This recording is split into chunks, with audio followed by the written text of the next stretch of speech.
Vous êtes de retour Entre nous, exclusivement sur les ondes de TV Rogers. J'ai avec moi deux messieurs qui sont avec l'ambulance Saint-Jean.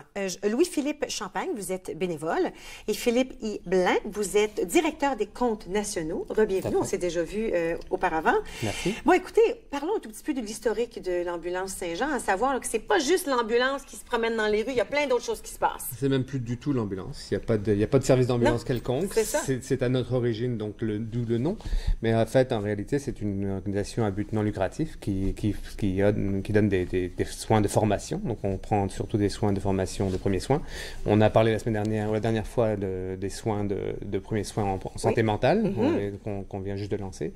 Mais surtout, la raison pour laquelle on est là, c'est pour parler du principal but de l'organisation, c'est-à-dire les services à la communauté.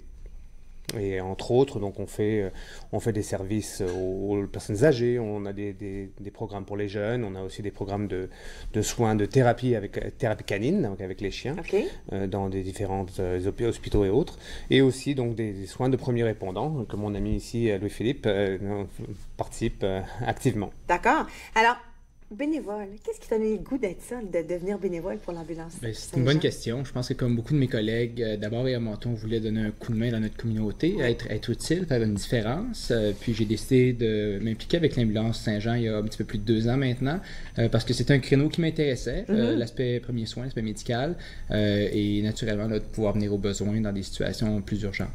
Et puis toi, vraiment, là, tu t'en tiens en fait bénévole dans la communauté de la région ici, là, Ottawa-Gatineau? C'est bien ça. Donc, du côté de l'ambulance Saint-Jean, on a 2 organisations là, de chaque côté de la rivière. Donc, une équipe en Outaouais, où est-ce que j'ai commencé il y a 2 ans.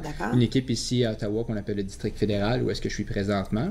Et l'essentiel de ce qu'on fait au sein du programme de premier répondant médical, c'est de la présence lors d'événements publics. Le meilleur exemple que je peux vous donner, c'est pour les célébrations du 1er juillet, où est-ce qu'une flotte de nos bénévoles va être un peu partout dans les événements pour s'assurer une certaine sécurité en matière de premiers soins s'il y a des incidents. Oui, parce qu'on les voit souvent, là, quand il y a même au Festival des Tulipes, quand il y a des grands, le feu d'artifice par contre. Il y aura une quantité industrielle de gens, ce sera vraiment une grande foule. Il y a toujours quelqu'un là, juste au cas. Juste au cas. Le Festival des Montgolfières aussi, on participe à celui-là. Donc, on est très impliqués. Au niveau canadien, il y a à peu près 40 000 volontaires, bénévoles qui sont là, qui donnent de leur temps, qui donnent de leur présence, donc comme dans le cas de Louis-Philippe. Et c'est des gens qui sont entraînés, qui sont là et qui sont sélectionnés, qui sont là vraiment dans le but d'aider le monde. Et puis, ils sont très impliqués. D'ailleurs, ils sont très occupés dans des événements. Oui, parce que ça prend des ça. qualifications. Je ne peux pas juste devenir bénévole, puis là, quelque chose arrive, puis moi, je n'ai pas de connaissances. Il faut vraiment avoir des connaissances pour être bénévole. Comme quoi? Je pense que c'est la grosse différence. Les bénévoles dans notre communauté sont très importants. On les terminologie d'une façon comme les bénévoles spontanés. On définit habituellement les gens comme l'Ambulance Saint-Jean et d'autres organisations comme bénévoles professionnels, dans un sens où on a des certifications, on a des assurances, on a une certaine panoplie d'outils qui sont nécessaires pour faire notre travail.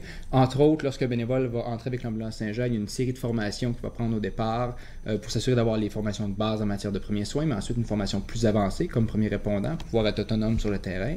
Et par la suite, il y a une formation continue qui se maintient parce qu'étant donné la nature de ce qu'on fait au point de vue premiers soins avancés, on n'est pas tous des infirmiers, des médecins. Certains le sont, on a des bénévoles plus spécialisés, mais pour la plupart comme moi qui sont des jeunes professionnels, c'est pas ce que je fais tous les jours. Donc, d'avoir des pratiques, des entraînements, des formations récurrentes, c'est important. Donc, nous, on a une formation à toutes les semaines qui se donne et ça, complémentairement à nos certifications annuelles, nous permet d'être très efficaces sur le terrain. OK. Bon, maintenant, parlons justement de la communauté. Là, on sait, là, tout récemment, là, il y avait les inondations qui se sont passées, ça a duré plusieurs jours. Là, on n'entend pas parler, puis il pleut pas. On se dit, bof, c'est fini, c'est pas vrai, hein? Oui, bien heureusement, ça s'améliore. C'est mieux. Ça s'améliore, c'est mieux, on s'en va dans la bonne direction. Oui. Malheureusement, pour les sinistrés et les personnes affectées, c'est un combat qui va se continuer avec le nettoyage, la reconstruction qui s'en vient. Je pense que le message intéressant pour ce qui est de nous, l'Ambulance Saint-Jean, puis de beaucoup d'autres organisations de bénévoles professionnels, c'est qu'au-delà de notre rôle principal au sein d'organisations, comme si un organisateur d'événements va avoir une présence pour un festival ou pour un marché, lorsqu'il y a des événements comme ceux-là, où est-ce qu'il y a des mesures d'urgence, où est-ce que des municipalités ont besoin d'un maximum de ressources et que les services ambulanciers, pompiers et policiers sont au au maximum de leur capacité. Des organisations bénévoles comme la nôtre sont utiles. Ça a été le cas avec l'ambulance Saint-Jean cette semaine, donc pour plusieurs jours de la semaine dernière, où est-ce qu'à la fois la division d'Ottawa et de Gatineau ont été déployés du côté de la municipalité de Rigaud, dans l'ouest du Québec, où est-ce qu'ils ont été très, très affectés. Donc d'ailleurs, là-bas, ça se continue toujours. Là. Il y a beaucoup d'opérations sur le terrain.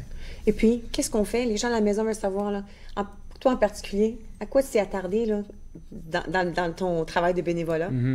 Ben, si on parle des inondations en particulier, ce qui est nécessaire, écoutez, c'est une situation difficile. Hein? D'abord et avant tout, c'est un drame social, c'est un drame qui affecte beaucoup les gens au niveau psychologique, au niveau émotionnel. C'est très, très, très personnel. Exactement. Donc, comme vous discutez la dernière fois, il y a un support au niveau mental qui peut être très utile lorsque les sinistrés arrivent dans le centre où est-ce qu'ils sont établis pour quelques jours, quelques semaines. Et sinon, certains de nos bénévoles sont même envoyés sur le terrain avec des patrouilles des forces canadiennes ou de la Sûreté du Québec, dans le cas de Rigaud, où est-ce qu'ils vont pouvoir être une ressource de premiers soins avancés sur le terrain s'il y a des incidents majeurs. Et c'est une réalité, malheureusement, des désastres comme ceux-là.